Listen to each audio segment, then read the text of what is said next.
बात करते हैं दिल्ली के वायु प्रदूषण की। दिवाली के बाद जो वायु प्रदूषण है उसका स्तर इस बार काफ़ी कम देखा गया पिछले कई सालों के से अगर आप तुलना करेंगे, लेकिन फिर भी ये काफ़ी ज़्यादा रहा और इसकी एक बड़ी वजह पटाखे भी रहे। सुप्रीम कोर्ट के आदेश के बाद भी दिल्ली के कई इलाकों में जमकर पटाखे जलाए गए और बीती रात 22 जगहों से पटाखों से आग लगने की खबरें भी आईं।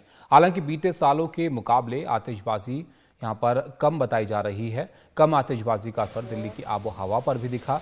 जैसी आशंका जताई जा रही थी दिवाली की अगली सुबह वायु प्रदूषण में इजाफा होगा, वैसा इस बार नहीं दिखाई दिया। आज सुबह सेंट्रल पॉल्यूशन कंट्रोल बोर्ड के आंकड़ों के मुताबिक दिल्ली का औसत AQI 300 से कम दर्ज किया गया है, यानी हवा में प्रदूषण का स्तर खराब है। 300 से ऊपर जाने पर प्रदूषण का स्तर बहुत खराब श्रेणी में चला जाएगा। इसके पहले दिवाली के दिन दिल्ली में 8 साल में सबसे बेहतर वायु गुणवत्ता सूचकांक यानी एयर क्वालिटी इंडेक्स दर्ज किया गया।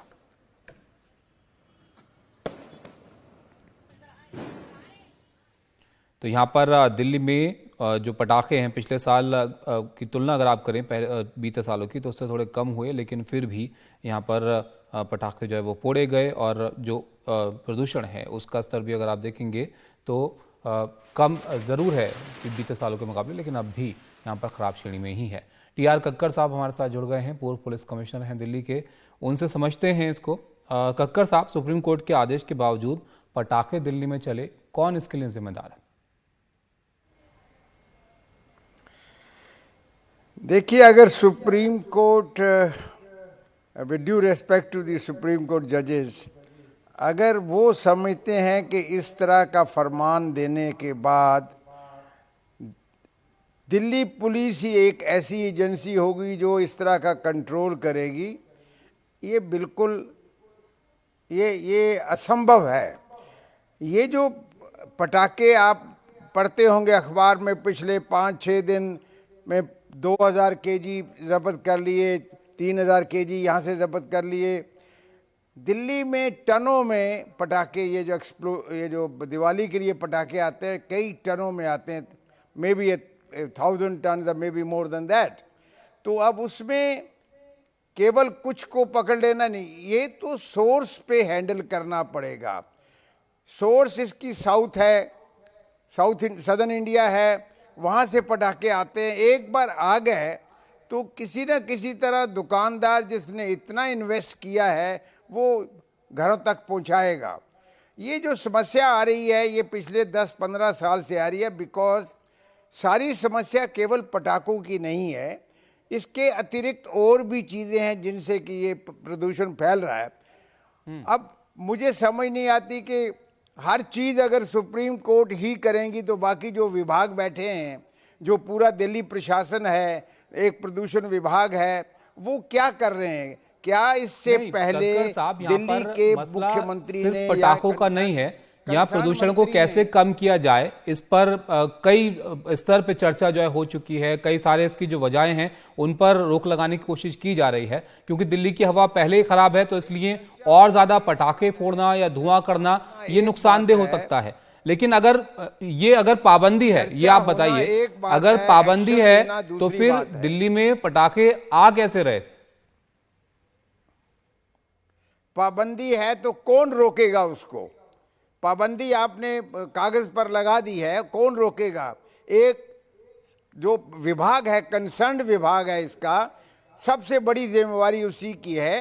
पुलिस तो केवल उनकी मदद कर सकती है, केवल उनकी अगर वो मदद मांगे मदद की जा सकती है, लेकिन हर चीज का ठीकरा पुलिस पर फोड़ना वो ठीक नहीं है। तो आपको क्या लग रहा है कि पुलिस से मदद मांगी नहीं गई या फिर पुलिस ने मदद की नहीं? और दूसरा देखिए, आप देखिए, मुझे मेरी बात सुनिए, ये एक और भी कारण है कि जब भी कभी कोई इस तरह का प्रतिबंध लगता है इन चीज़ों पर जो जिनका ताल्लुक रिलीजन से है, धर्म से है, लोगों की जो आजकल जो हो गया है, और आप सुनने में भी आता है, आपको भी सुनते होंगे कि भाई हमारे ही त्योहारों पर क्यों ये लग रहा है, हम तो करेंगे, देखेंगे क्या होता है। जब ये कक्कर साहब, लेकिन आप इसको मिक्स कर रहे हैं, पुलिस ये सब देख के काम करती है, कुछ नहीं कर सकते क्या? पुलिस इन बातों का ध्यान थोड़ी ना देती होगी कि अब आप किस वजह से रुक रहे हैं या कौन किससे क्या कह रहा है। तो कोर्ट का ऑर्डर है अगर कि पटाखे नहीं फोड़ने हैं, इससे प्रदूषण हो रहा है, प्रदूषण रोकना नहीं है। ये एक काम है पुलिस का। पुलिस के पास और बड़े काम हैं। उन्होंने इन्हीं दिनों में टेररिज्म की कोई घटना ना आ जाए उसको तो देखना है, ट्रैफिक को कितनी जैम हो जाती है इन दिनों में उसको चलाना है, और सुरक्षा देनी है। तो ये एक काम है पुलिस का, ये सिर्फ यही काम नहीं है। इसीलिए मैं ये कहता हूं कि जो विभाग है उनको पुलिस की मदद लेनी चाहिए। उनको चाहिए कि पता करें किसके पास क्या है, रेड करना है तो करिए, लेकिन आप सब कुछ अगर पुलिस का ये एक काम है। पुलिस के पास और बहुत काम है, और तो आपके हिसाब से केवल इस काम को नहीं करेगी। अच्छा कक्कड़ साहब, तो आपके हिसाब से इसके लिए कौन जिम्मेदार है अगर पटाखे फोड़े गए पाबंदी के बाद भी? वो लोग जिन्होंने फोड़े या वो विभाग जिन्होंने पुलिस के पास उनको मदद लेनी चाहिए थी पुलिस की कि भाई आप रोकिए, पटाखे बिकने नहीं चाहिए, लोगों को फोड़ने नहीं चाहिए?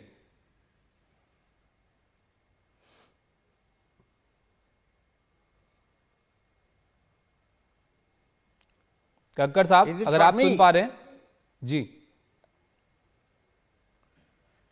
नहीं, मैं तो यही कह रहा हूं ना कि इतने सारे विभाग हैं, कोऑर्डिनेशन होना चाहिए और सोर्स को टैकल करना पड़ेगा हर बार। सोर्स को जो, या फिर स्कूलों में बच्चों को शिक्षा दीजिए, मतलब पहले ही शुरू कर दीजिए, महीना 2 महीने पहले। आप 4 दिन पहले उनको कहते हैं, वो बीच में 4 छुट्टियां हो जाती हैं उनको।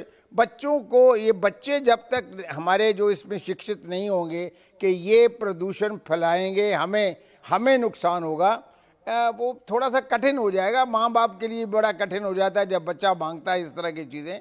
लेकिन सबसे बड़ी है कि ये कहना कि केवल हमारे ही धर्मों पर पाबंदी क्यों लग रही है, ये सबसे बड़ा कारण है कि लोग विद वेंजेंस करते हैं इस चीज़ को।